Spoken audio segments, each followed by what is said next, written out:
જી role. આ રામાયણનું painting છે. એની શરૂઆત થાય છે રામ ભગવાનના જન્મથી, જ્યાં કૌશલ્ય માતા અને દશરથ રાજા બેઠા છે વશિષ્ઠ ઋષિ સાથે. ત્યાર પછી છે રામ, લક્ષ્મણ અને ભરત શત્રુઘ્ન, ચાર ભાઈઓનું બાળપણ બતાવ્યું છે કે જેમાં એ લોકો અલગ અલગ રમકડાઓથી રમી રહ્યા છે. એના પછી પ્રસંગ લીધો છે કે જ્યારે રામ, લક્ષ્મણ, ભરત અને શત્રુઘ્ન એ ગુરુકુળમાં બધો અભ્યાસ કરતા હતા, બાણ વિદ્યા, તલવાર વિદ્યા એ બધું શીખતા હતા, એ પ્રસંગ આવે છે.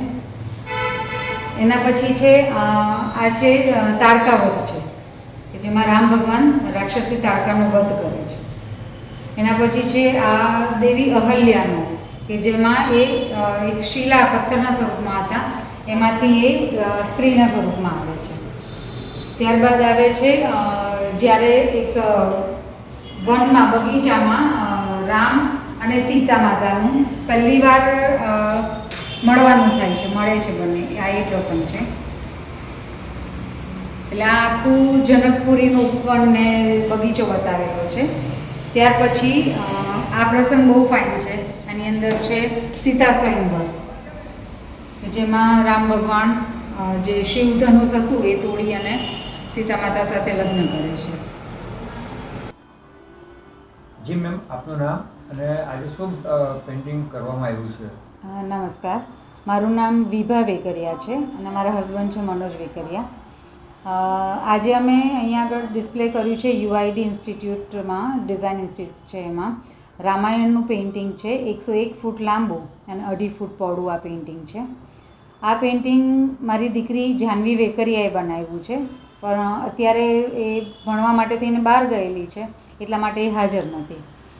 હવે આમાં આખા રામાયણના બધા મેઇન જે પ્રસંગો હતા એ બધા આમાં એણે દોર્યા છે.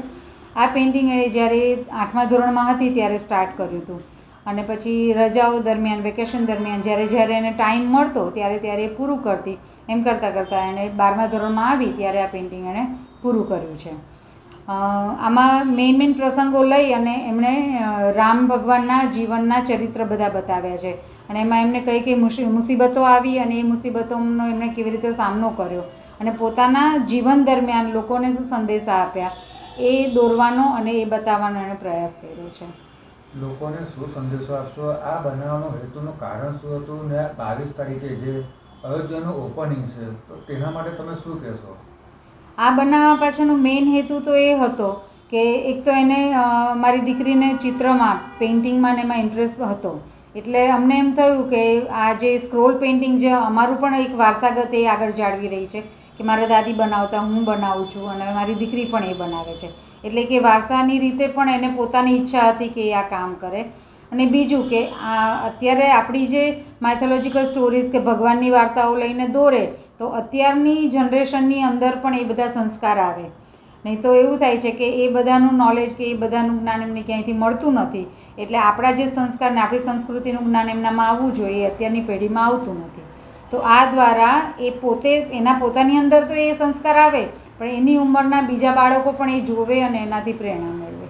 લોકોને આ બનાવવા માટે શું સંદેશો આપશો અને કઈ પ્રેરણાથી તમે એ કરશો મીડિયા દ્વારા?